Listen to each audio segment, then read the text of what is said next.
Thanks. It's truly an honor to address this committee. Thank you for inviting me. Over the past 2 years, nations around the world have engaged in the most stimulative policies that the world has ever seen, at least outside of wartime. Greece, India, the United States, the United Kingdom, among others, currently have deficits, GDP ratios above 10%. Typically, 3% is the level where eyebrows start to be raised. Of course, this is the classic Keynesian response to an economic downturn. When demand from the private sector falters, government must fill the gap and keep the economy from collapse. The irony is that just 3 short years ago, such activist fiscal policy was considered by the vast majority of economists an intellectual dead end. History, via a substantial body of empirical research, has shown fiscal stimuli are largely ineffective at healing an ailing economy. Therefore, fighting the business cycle, again, it was viewed by 99% of economists, was a job that, if it was to be done at all, was best left to central bankers. Policies dealing with taxing and spending simply have too many variables to account for. Increases in government spending can crowd out those of the private sector. Changing tax rates dramatically alters behavior. Expanded safety nets can cause people to behave far differently than if those nets were not in place.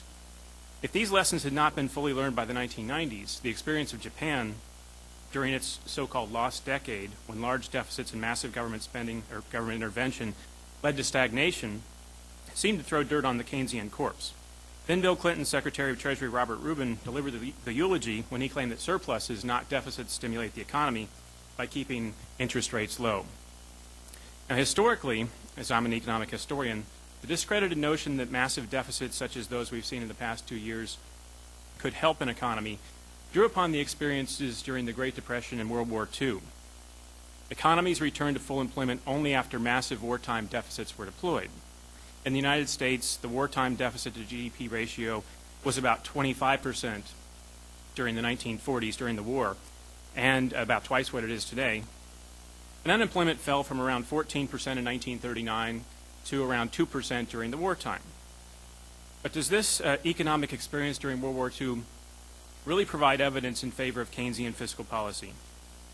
The true lesson from that era, and a lesson that I think is relevant to today, lies in the experience of 1946, the year that the massive wartime stimulus was dramatically unwound. The Keynesian economists of the day argued forcefully that if the government simply disbanded the army, stopped producing armaments after the war, that unemployment would rise back to Depression-era levels, back to forecast range anywhere between 12 and 35% in 1946.